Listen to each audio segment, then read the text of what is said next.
नमस्कार. गरिबी ही एक अभिशाप आहे. सुखी आनंदी जीवनाची होळी आहे. पण ही गरिबी कशामुळे येते हा विषय आपण पाहत आहोत. या विषयाचे मुद्द्यानुसार विश्लेषण करत आहोत. तर आता पुढील मुद्दा पाहूया आणि त्याचं सुद्धा विश्लेषण करूया. तर पुढील मुद्दा आहे अस्वच्छता व दूरदृष्टी. गरिबी ही अनेक कारणामुळे येते, अनेक गोष्टीमुळे येते. गरिबी येण्याचे अनेक कारणं आहेत. आता या कारणापैकी एक कारण म्हणजे अस्वच्छता व दूरदृष्टीचा अभाव. अस्वच्छतेमुळे सुद्धा गरिबी येते. स्वच्छ न वागल्यामुळे, स्वच्छ न राहिल्यामुळे, क्लीन न राहिल्यामुळे गरिबी येते. कारण अस्वच्छता जर असेल आपल्या घरामध्ये, आपल्या अंगणामध्ये, आपल्या परिसराभोवती अस्वच्छता जर असेल तर आपल्याला अनेक रोगाचा सामना करावा लागतो. आजूबाजूला घाण असल्यामुळे, घरात या अंगणामध्ये घाण असल्यामुळे, स्वच्छता नसल्यामुळे आपल्याला अनेक रोगाची लागण होते. आणि यामुळे रोग झाल्यामुळे, आपण आजारी पडल्यामुळे आपल्याला दवाखान्यात जावं लागतो. आणि दवाखान्यात गेल्यावर जर फार मोठा आजार असेल तर आपला सर्व पैसा त्या दवाखान्यात जातो. आणि त्यामुळे आपल्याला काही शिल्लक राहत नाही. आपल्याकडे काही पैसा शिल्लक राहत नाही. जी बचत आहे ती सर्व संपून जाते. जे पैसा आहे ते सर्व संपून जाते. तसेच कामही बुडते, कामधंदाही बुडतो. कामालाही जाता येत नाही.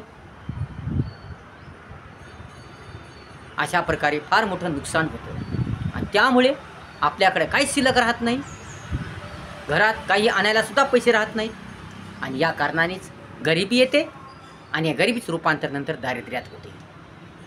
म्हणून वेळीच जर सावधान राहिलं नाही, वेळीच जर सतर्क राहिलं नाही, वेळीच जर स्वच्छता ठेवली नाही, या सावधान राहिलं नाही, जागरूक झालं नाही तर मात्र भयानक याचे परिणाम होतात. आपल्या घरातला कोणीही बिमार पडो, कोणीही आजारी पडो, आपलं सर्व लक्ष त्या माणसाकडे द्यावं लागतं. आपले कामधंदे बुडून, आपलं सर्व काही कामे बाजूला ठेवून त्याच्याकडे लक्ष द्यावं लागतं. यामुळे आपला सर्व पैसा खर्चून जातो, सर्व पैसा दवाखान्यात जातो. आणि त्यामुळे आपलं जीवन कंगाल होतं, नरक बनतं आणि आपल्याला गरिबी येते. म्हणून स्वच्छता ठेवली पाहिजे. घरात, अंगणात, परिसरात, सर्वत्र आपण स्वच्छता ठेवली पाहिजे. ओला कचरा, सुका कचरा अलग अलग ठिकाणी ठेवला पाहिजे. आणि गाडी आल्यावर त्या गाडीमध्ये टाकून दिला पाहिजे. म्हणून अंगण जर स्वच्छ असेल, प्रथम घर जर स्वच्छ असेल तर अंगण आणि घर अंगण स्वच्छ असेल, तसेच परिसर स्वच्छ असेल, शहर स्वच्छ असेल, राज्य स्वच्छ असेल आणि देश स्वच्छ असेल तर कोणता आजार होणार नाही, कोणतीही बिमारी होणार नाही, आपण आजारी पडणार नाही, आपल्या दवाखान्यात जाण्याची वेळ येणार नाही आणि आपल्याला भरमसाठ खर्च लागणार नाही. म्हणून घर स्वच्छ पाहिजे, अंगणही स्वच्छ पाहिजे, परिसरही स्वच्छ पाहिजे, शहरही स्वच्छ पाहिजे, राज्यही स्वच्छ पाहिजे, पूर्ण देशही स्वच्छ पाहिजे. म्हणून प्रत्येकाने स्वच्छता ठेवली पाहिजे. प्रत्येकाने अवतीभोवती, घरात, अंगणात, बाहेर कुठेही स्वच्छता ठेवली पाहिजे. प्रत्येकाला स्वच्छतेचे महत्त्व कळालं पाहिजे.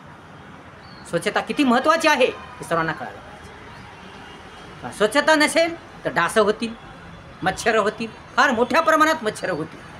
आणि आज मच्छराचंच राज्य आहे, डासाचंच राज्य आहे. तुम्ही पंखा जरी लावला, या कॉईल जरी लावली, या गुड नाईट लावलं, या काही कोणते जरी लावलं तरी मच्छर जात नाहीत, हे डास जात नाहीत. चावायचे चावतातच. काही लावा, कूलर लावा, पंखा लावा, काही लावा, मच्छर चावायचे ते चावतातच. आणि एवढे मच्छर कशामुळे झाले, एवढे डास कशामुळे आले, ते केवळ अस्वच्छतेमुळे, घाणेरडेपणामुळे, अवतीभोवती अस्वच्छता ठेवल्यामुळे एवढे मच्छर चिलट आले आणि त्यामुळे त्याचा फार त्रास आपल्याला झाला, होतोय आणि होणार. म्हणून अस्वच्छता कुठेही असू नये. सर्वत्र स्वच्छता ठेवली पाहिजे, सर्वत्र निर्मळता ठेवली पाहिजे, सर्वत्र सुंदरता ठेवली पाहिजे. स्वच्छता असेल तर कोणताच आजार होत नाही, कोणतीच बिमारी होत नाही. म्हणून सर्वत्र स्वच्छता ठेवली पाहिजे. घरात, अंगणात, परिसरात, शहरात, राज्यात, देशात सर्वत्र स्वच्छता ठेवली पाहिजे. स्वच्छता असेल तर कोणताही आजार होणार नाही, कोणत्याही रोगास तुम्ही बळी पडणार नाही आणि तुमचा पैसा सुद्धा खर्च होणार नाही, तुमचा काम धंदा सुद्धा बुडणार नाही आणि यामुळे तुम्हाला गरिबी येणार नाही, दारिद्र्य येणार नाही. परंतु जर आपण स्वच्छता ठेवलीच नाही, अस्वच्छता ठेवली, स्वच्छता ठेवली नाही तर मात्र आपल्याला अनेक रोगांना बळी पडावं लागेल. अनेक रोग होतील. आता कोणताही रोग होऊ शकतो. या डासामुळे सुद्धा भयानक रोग होतात. मलेरिया होईल, डेंग्यू होईल. म्हणून स्वच्छता ठेवली पाहिजे, सर्वत्र स्वच्छता ठेवली पाहिजे. स्वच्छता ठेवल्यानेच आपल्याला गरिबी येणार नाही, आपलं जीवन कठीण होणार नाही, आपलं जीवन नरकमय बनणार नाही, आपल्याला अनेक अडचणी येणार नाहीत, संकट येणार नाही, दुःख येणार नाही आणि आपलं जीवन सुंदर राहील, आनंदी राहील, मजेत राहील, प्रसन्न राहील. म्हणून सर्वत्र स्वच्छता ठेवली पाहिजे, अवतीभोवती स्वच्छता ठेवली पाहिजे. म्हणून स्वच्छता ठेवा, सर्वत्र स्वच्छता ठेवा. तुमचं मनही स्वच्छ ठेवा, मनही सुंदर ठेवा, शरीरही स्वच्छ ठेवा आणि परिसर, अंगण, घर हे सुद्धा स्वच्छ ठेवा. कुठेही कचरा टाकू नका, कुठेही फेकू नका, अस्ताव्यस्त वागू नका. कुठेही रस्त्याच्या कडेला या कुठे रस्त्यावर या डिव्हायडवर या कुठेही कचरा फेकू नका, अस्ताव्यस्त टाकू नका. त्याचा त्रास आपल्यालाच आहे, कारण त्यामुळेच अनेक प्रकारच्या रोगांना आपल्याला बळी पडावं लागणार आहे आणि जास्त प्रमाणात डास होतील. डासामुळे आपल्याला डेंग्यू होईल किंवा मलेरिया होईल. म्हणून स्वच्छता ठेवा, अवतीभोवती सर्वत्र स्वच्छता ठेवा. स्वच्छतेचं महत्त्व जाणा, ओळखा. स्वच्छ जर वागलं, नीटनेटके जर राहिलं, व्यवस्थित वागलं, पद्धतशीर वागलं तर कोणत्याही रोगास बळी पडावं लागणार नाही, कोणताही रोग होणार नाही. तुम्ही निरोगी राहाल, चांगले राहाल, टणटणीत राहाल, दणदणीत राहाल, खणखणीत राहाल आणि तुम्हाला दवाखान्यात जाण्याची वेळ येणार नाही आणि तुमचा पैसा खर्च होणार नाही आणि त्यामुळे तुम्हाला गरिबी येणार नाही, दारिद्र्य येणार नाही. म्हणून स्वच्छता ठेवा, नीटकेपणा ठेवा, स्वच्छ कपडे घाला, मन, शरीर, पूर्ण अवयव सर्व काही स्वच्छ ठेवा.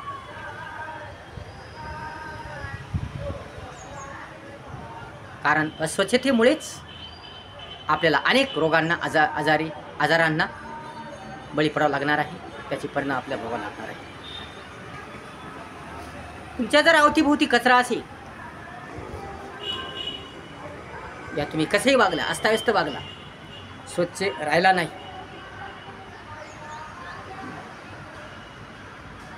आजूबाजूला भरपूर कचरा असेल, आजूबाजूला अनेक प्रकारची घाण असेल, कचरा असेल, दुर्गंधी असेल, त्यामुळे तुम्ही आजारी पडसाल आणि आजारी पडल्यामुळे तुम्हाला दवाखान्यात जावे लागेल आणि त्यामुळे तुमच्या दवाखान्यात भरमसाठ पैसा खर्च होईल. जर मोठा आजार असेल तर जास्त पैसा खर्च होईल, तुमचा कामधंदा बुडेल, तुमचा वेळ वाया जाईल, लेकरांचं शिक्षणही बुडेल, तुमचा कामधंदाही बुडेल, तुमचे जेवढे पैसे जमा झालेले असतील तेवढे सर्व खर्च होतील, तुमच्याजवळ 1 रुपया शिल्लक राहणार नाही आणि त्यामुळे तुम्ही लाचार मजबूर बनसाल.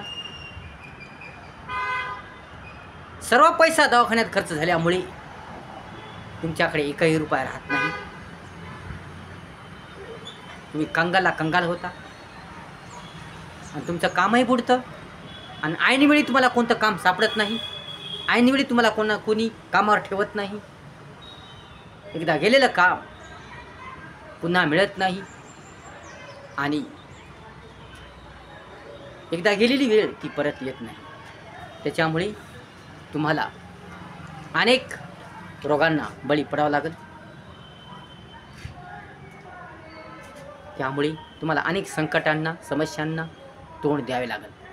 आणि सर्व पैसा दवाखान्यात खर्च झाल्यामुळे, सर्व पैसा दवाखान्यात लागल्यामुळे, तुमची जमा केलेली बचत सर्व खर्च झाल्यामुळे, सर्व बाहेर गेल्यामुळे, दवाखान्यात गेल्यामुळे तुमच्याकडे काही रुपये शिल्लक राहत नाही, काही शिल्लक राहत नाही. आणि या कारणाने तुम्हाला गरिबी येते. ज्या घरी काही खाला नसते. आणि याच्यातून जरी आपण वेळीच सावधान झालं नाही, सतर्क झालं नाही, वेळीच सावधान झाले नाही, तर पुन्हा या गरिबीचं रूपांतर दारिद्र्यात होईल. म्हणून सावधान व्हा, सतर्क व्हा. आणि सावधान व्हा, सतर्क व्हा. आणि स्वच्छता ठेवा, नीटनेटकेपणा ठेवा, व्यवस्थितपणा ठेवा, पद्धतशीरपणा ठेवा, चांगुलपणा ठेवा. आणि सर्वत्र स्वच्छता ठेवा. घरात, अंगणात, परिसरात सर्वत्र स्वच्छता ठेवा. स्वच्छ वागा, निर्मळ वागा, छान वागा. त्यामुळे तुम्हाला कोणताही आजार होणार नाही, कोणती बिमारी होणार नाही. आणि तुमचा पैसा खर्च होणार नाही. तुम्हाला दवाखान्यात जाण्याची वेळ येणार नाही. आणि त्यामुळे तुम्ही गरीब होणार नाहीत. तुम्हाला दारिद्र्य येणार नाही, गरिबी येणार नाही. तुम्ही चांगलं सुंदर जीवन जगू शकसाल, आनंदी राहू शकसाल, मजेशीर राहू शकसाल. याच कारणामुळे गरिबी येते, हे लक्षात ठेवा. अस्वच्छता या कारणामुळेच ही गरिबी येते. गरीब कशामुळे येते? अस्वच्छ वागल्यामुळे. म्हणून स्वच्छ राहा, नीटनेटके राहा, तर तुम्हाला गरिबी येणार नाही. आता पुढचा मुद्दा आहे दूरदृष्टीपणा. हा दूरदृष्टीपणा आपण पुढच्या भागात बघूया. व्हिडिओ जर आवडला असेल तर लाईक करा, शेअर करा, कमेंट्स करा आणि आपल्या चॅनलला सबस्क्राईब करा. धन्यवाद.